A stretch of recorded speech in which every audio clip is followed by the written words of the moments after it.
You will hear a number of different recordings, and you will have to answer questions on what you hear. There will be time for you to read the instructions and questions, and you will have a chance to check your work. All the recordings will be played once only. The test is in 4 sections. At the end of the test, you will be given 10 minutes to transfer your answers to an answer sheet. Now turn to section 1.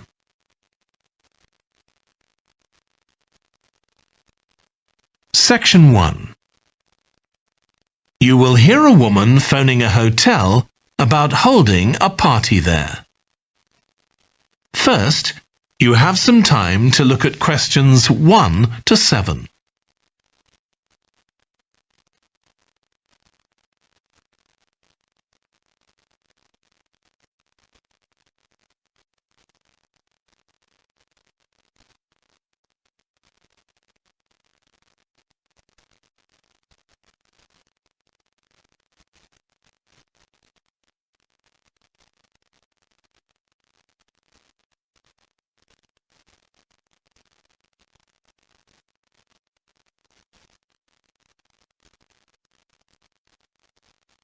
You will see that there is an example that has been done for you.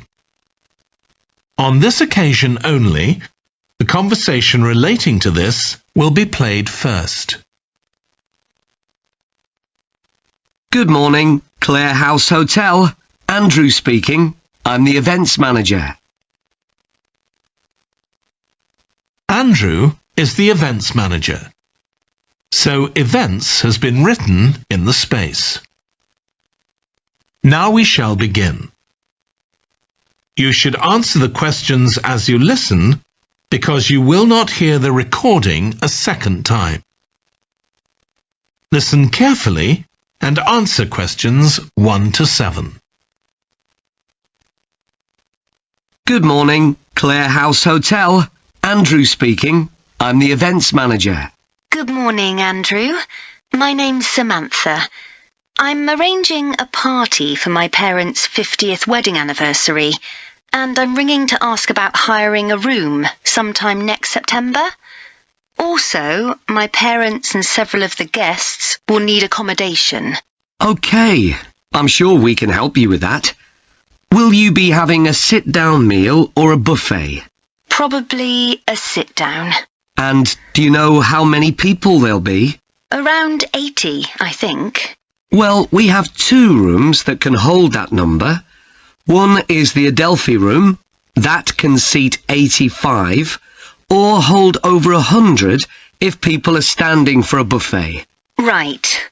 If you have live music, there's room for 4 or 5 musicians in the gallery, overlooking the room.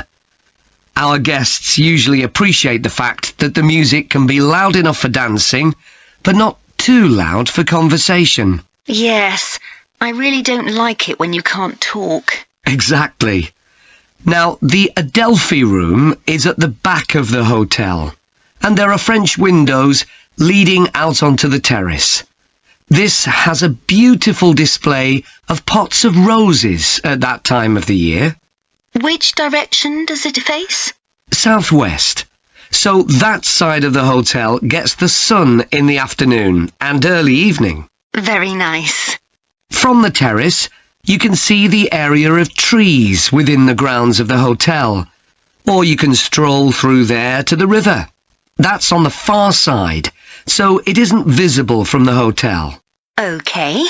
Then another option is the Carlton room. This is a bit bigger. It can hold up to 110 people.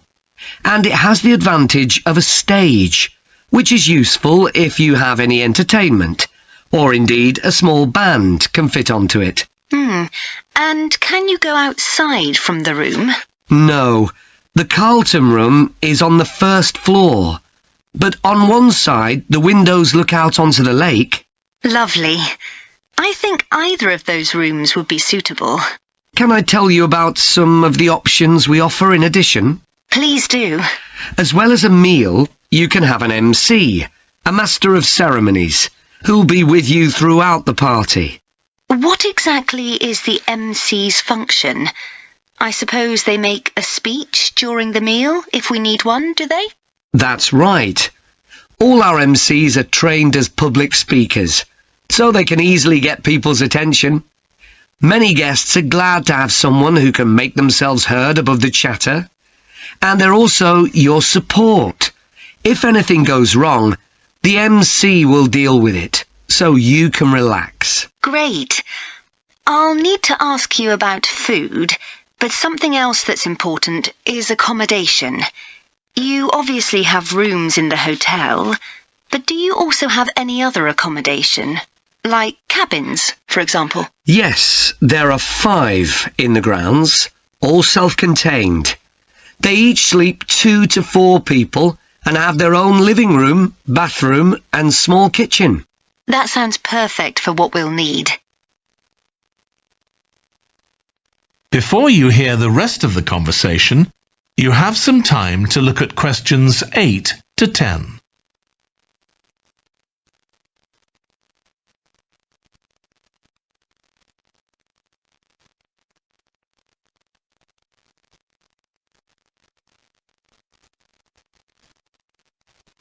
Now listen and answer questions 8 to 10.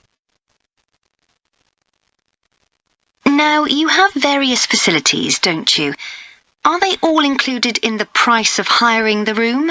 The pool, for instance? Normally you'd be able to use it, but it'll be closed throughout September for refurbishment, I'm afraid. The gym will be available, though, at no extra charge. That's open all day from 6 in the morning until midnight. Right. And the tennis courts, but there is a small additional payment for those. We have 4 courts, and it's worth booking in advance if you possibly can, as there can be quite a long waiting list for them. Right. Now, could we discuss the food? This would be dinner around 7 o'clock, and... That is the end of section 1. You now have half a minute to check your answers.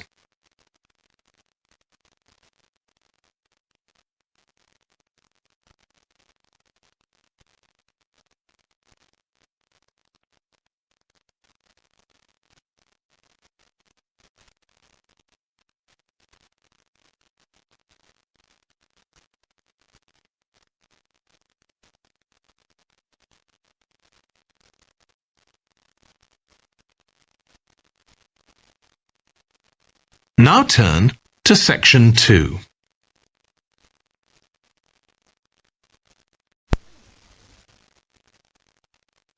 Section 2. You will hear a holiday company representative talking to a group of tourists in a large hotel about things they can do during their holiday. First, you have some time to look at questions 11 to 16.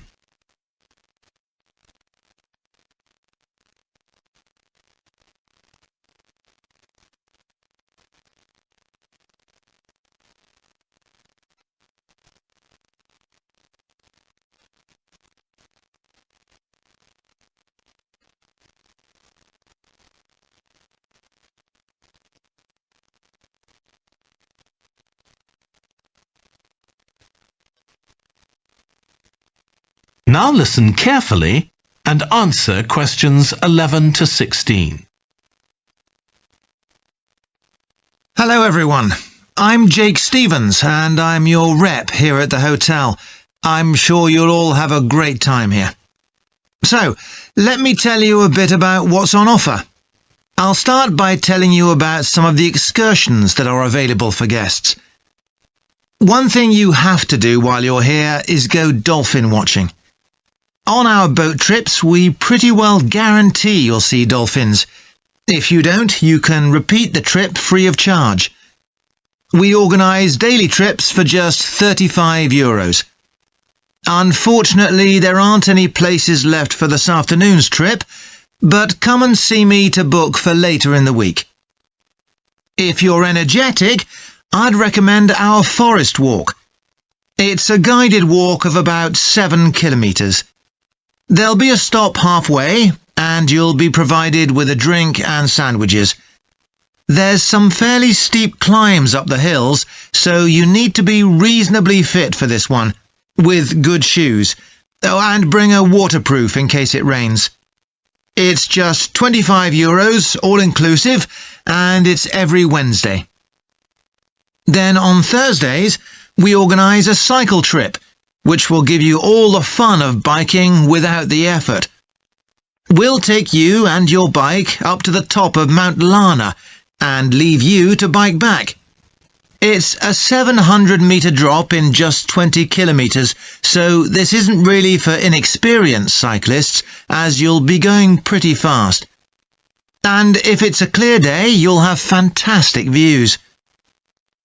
On our local craft tour, you can find out about the traditional activities in the island. And the best thing about this trip is that it's completely free. You'll be taken to a factory where jewellery is made, and also a ceramics centre. If you want, you can buy some of the products, but that's entirely up to you. The trip starts after lunch on Thursday, and you'll return by 6 p.m. If you're interested in astronomy, you may already know that the island's one of the best places in the world to observe the night sky. We can offer trips to the observatory on Friday for those who are interested.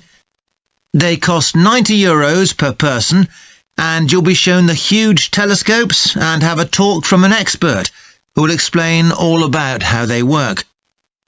Afterwards, we'll head down to Sunset Beach, where you can have a dip in the ocean if you want, before we head off back to the hotel. Finally, there's horse riding. This is organised by the Equestrian Centre over near Playa Cortino, and it's a great experience if you're a keen horseback rider, or even if you've never been on a horse before. They take you down to the beach, and you can canter along the sand and through the waves. It costs €35, and it's available every day. Before you hear the rest of the talk, you have some time to look at questions 17 to 20.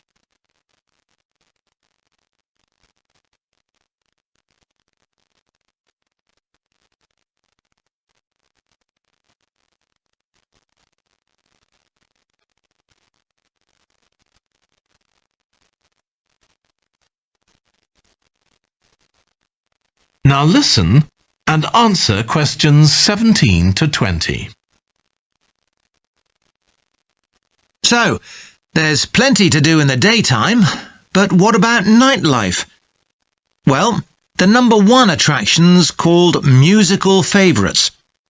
Guests enjoy a 3-course meal and unlimited free drinks, and watch a fantastic show, starting with musicals set in Paris, and then crossing the Atlantic to Las Vegas, and finally Copacabana.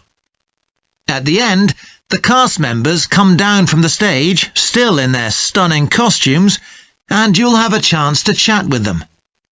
It's hugely popular, so let me know now if you're interested, because it's no good leaving it until the last minute. It's on Friday night. Tickets are just €50 each, but for an extra €10, you can have a table right by the stage.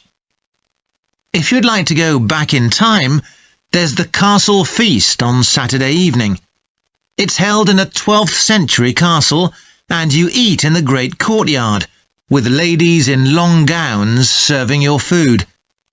You're given a whole chicken each, which you eat in the medieval way, using your hands instead of cutlery. And you're entertained by competitions where the horseback riders attempt to knock one another off their horses. Then you can watch the dancers in the ballroom and join in as well if you want. OK, so now if anyone has... That is the end of section 2. You now have half a minute to check your answers.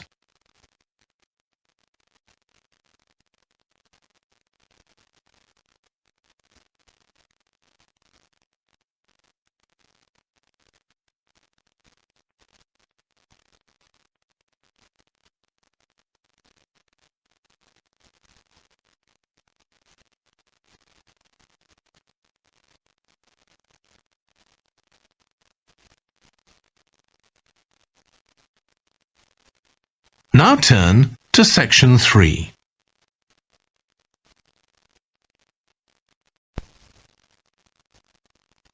Section 3. You will hear Stephanie, who is thinking about taking a one-year course in children's literature, talking to Trevor, who is currently taking the course. First, you have some time to look at questions 21 to 25.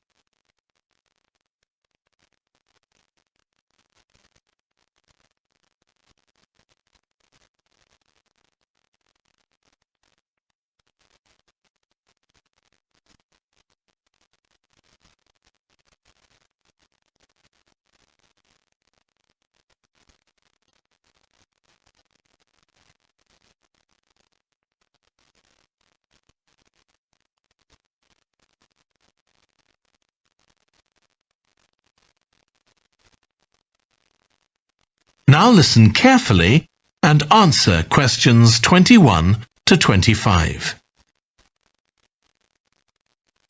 Hello, Trevor. Hello, Stephanie. You said you wanted to talk about the course I'm taking on literature for children. That's right. I'm thinking of doing it next year, but I'd like to find out more about it first. OK, well, as you probably know, it's a one-year course. It's divided into 6 modules, and you have to take all of them. One of the most interesting ones, for me at least, was about the purpose of children's literature. You mean whether it should just entertain children or should be educational as well? Right, and whether the teaching should be factual, giving them information about the world, or ethical, teaching them values. What's fascinating is that the writer isn't necessarily conscious of the message they're conveying. For instance, a story might show a child who has a problem as a result of not doing what an adult has told them to do, implying that children should always obey adults. Oh, I see what you mean. That module made me realise how important stories are. They can have a significant effect on children as they grow up. Actually, it inspired me to have a go at it myself, just for my own interest. I know I can't compete with the really popular stories, like the Harry Potter books. They're very good. And even young kids like my 7-year-old niece love reading them. I'm very interested in illustrations in stories. Is that covered in the course? Yes, there's a module on pictures and how they're sometimes central to the story. That's good. I remember some frightening ones I saw as a child, and I can still see them vividly in my mind years later. Pictures can be so powerful, just as powerful as words. I've always enjoyed drawing, so that's the field I want to go into when I finish the course. I bet that module will be really helpful. I'm sure it will. We also studied comics in that module, but I'm not convinced of their value, not compared with books. One of the great things about words is that you use your imagination, but with a comic you don't have to. But children are so used to visual input on TV, video games and so on. There are plenty of kids who wouldn't even try to read a book, so I think comics can serve a really useful purpose. You mean it's better to read a comic than not to read at all? Yes, I suppose you're right. I just think it's sad when children don't read books. What about books for girls and books for boys? Does the course go into that? Yes, there's a module on it. For years, lots of stories, in English at least, assumed that boys went out and did adventurous things and girls stayed at home and played with dolls. I was amazed how many books were targeted at just one sex or the other. Of course, this reflects society as it is when the books are written. That's true. So it sounds as though you think it's a good course. Definitely. Before you hear the rest of the discussion, you have some time to look at questions 26 to 30.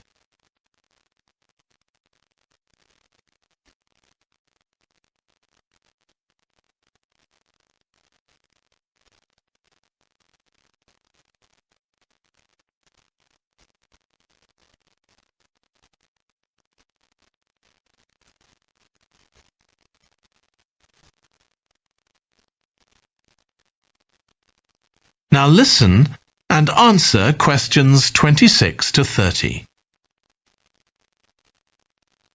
Have you been reading lots of children's stories to help you decide whether to take the course? Yeah, I've gone as far back as the late 17th century, though I know there were earlier children's stories. So does that mean you've read Perrault's fairy tales, Cinderella, the Sleeping Beauty and so on?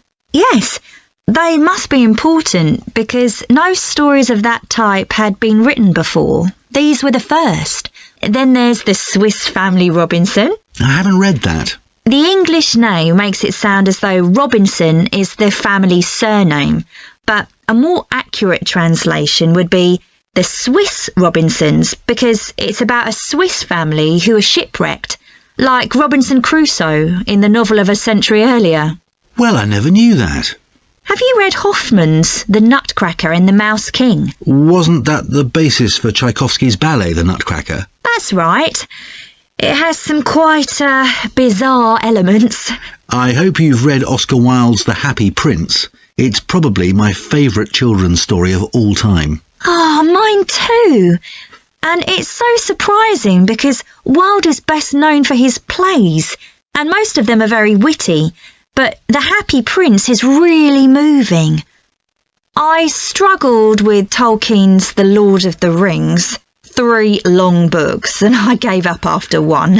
It's extremely popular, though. Yeah, but whereas something like The Happy Prince just carried me along with it, The Lord of the Rings took more effort than I was prepared to give it. I didn't find that. I love it. Another one I've read is Warhorse. Oh, yes, it's about the First World War, isn't it? Hardly what you'd expect for a children's story. Exactly, but it's been very successful. Have you read any... That is the end of section 3. You now have half a minute to check your answers.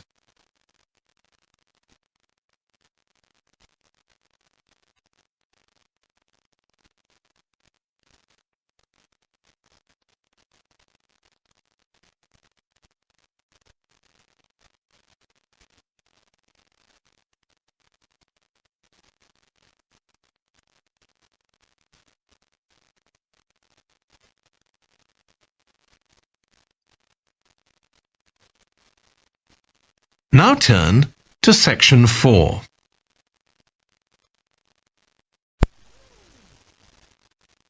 Section 4. You will hear part of a lecture about a branch of archaeology called marine archaeology. First, you have some time to look at questions 31 to 40.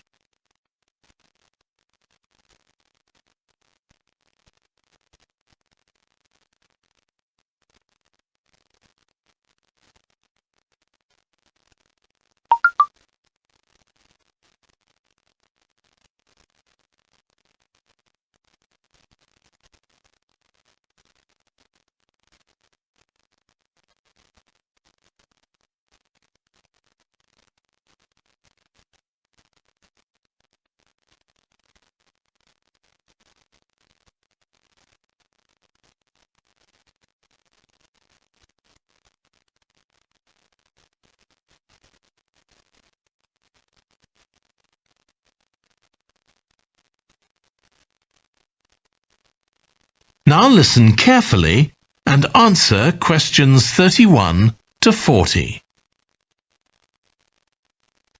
In today's class, I'm going to talk about marine archaeology, the branch of archaeology focusing on human interaction with the sea, lakes and rivers. It's the study of ships, cargoes, shipping facilities and other physical remains. I'll give you an example, then go on to show how this type of research is being transformed by the use of the latest technology. Atlit Yam was a village on the coast of the eastern Mediterranean, which seems to have been thriving until around 7000 BC. The residents kept cattle, caught fish, and stored grain. They had wells for fresh water. Many of their houses were built around a courtyard, and were constructed of stone. The village contained an impressive monument, 7 half-ton stones standing in a semicircle around a spring that might have been used for ceremonial purposes. Atlit Yam may have been destroyed swiftly by a tsunami, or climate change may have caused glaciers to melt and sea levels to rise, flooding the village gradually. Whatever the cause, it now lies 10 metres below the surface of the Mediterranean, buried under sand at the bottom of the sea. It's been described as the largest and best preserved prehistoric settlement ever found on the seabed. For marine archaeologists, Atlit Yam is a treasure trove. Research on the buildings, tools, and the human remains has revealed how the bustling village once functioned, and even what diseases some of its residents suffered from. But of course, this is only one small village, one window into a lost world. For a fuller picture, researchers need more sunken settlements, but the hard part is finding them. Underwater research used to require divers to find shipwrecks or artifacts, but in the second half of the 20th century, various types of underwater vehicles were developed, some controlled from a ship on the surface, and some of them autonomous, which means they don't need to be operated by a person. Autonomous underwater vehicles, or AUVs, are used in the oil industry, for instance, to create maps of the seabed before rigs and pipelines are installed. To navigate, they use sensors such as compasses and sonar. Until relatively recently, they were very expensive and so heavy that they had to be launched from a large vessel with a winch.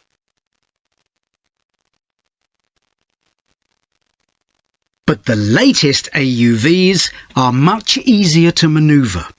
They can be launched from the shore or a small ship, and they're much cheaper, which makes them more accessible to research teams. They are also very sophisticated. They can communicate with each other and, for example, work out the most efficient way to survey a site or to find particular objects on the seabed. Field tests show the approach can work. For example, in a trial in 2015, 3 AUVs searched for wrecks at Marzi off the coast of Sicily. The site is the final resting place of an ancient Roman ship, which sank in the 6th century AD, while ferrying prefabricated marble elements for the construction of an early church. The AUVs mapped the area in detail, finding other ships carrying columns of the same material. Creating an internet in the sea for AUVs to communicate is no easy matter. Wi-Fi networks on land use electromagnetic waves, but in water these will only travel a few centimetres. Instead, a more complex mix of technologies is required. For short distances, AUVs can share data using light, while acoustic waves are used to communicate over long distances. But more creative solutions are also being developed, where an AUV working on the seabed offloads data to a second AUV, which then surfaces and beams the data home to the research team using a satellite. There's also a system that enables AUVs to share information from seabed scans and other data. So, if an AUV surveying the seabed finds an intriguing object, it can share the coordinates of the object, that is, its position, with a nearby AUV that carries superior cameras, and arrange for that AUV to make a closer inspection of the object. Marine archaeologists are excited about the huge potential of these AUVs for their discipline. One site where they're going to be deployed is the Gulf of Baratti off the Italian coast. In 1974, a 2,000-year-old Roman vessel was discovered here in 18 metres of water. When it sank, it was carrying medical goods in wooden or tin receptacles. Its cargo gives us insight into the treatments available all those years ago, including tablets that are thought to have been dissolved to form a cleansing liquid for the eyes. Other Roman ships went down nearby, taking their cargoes with them. Some held huge pots made of terracotta. Some were used for transporting cargoes of olive oil, and others held wine. In many cases, it's only these containers that remain, while the wooden ships have been buried under silt on the seabed. Another project that's about to be... That is the end of section 4. You now have half a minute to check your answers.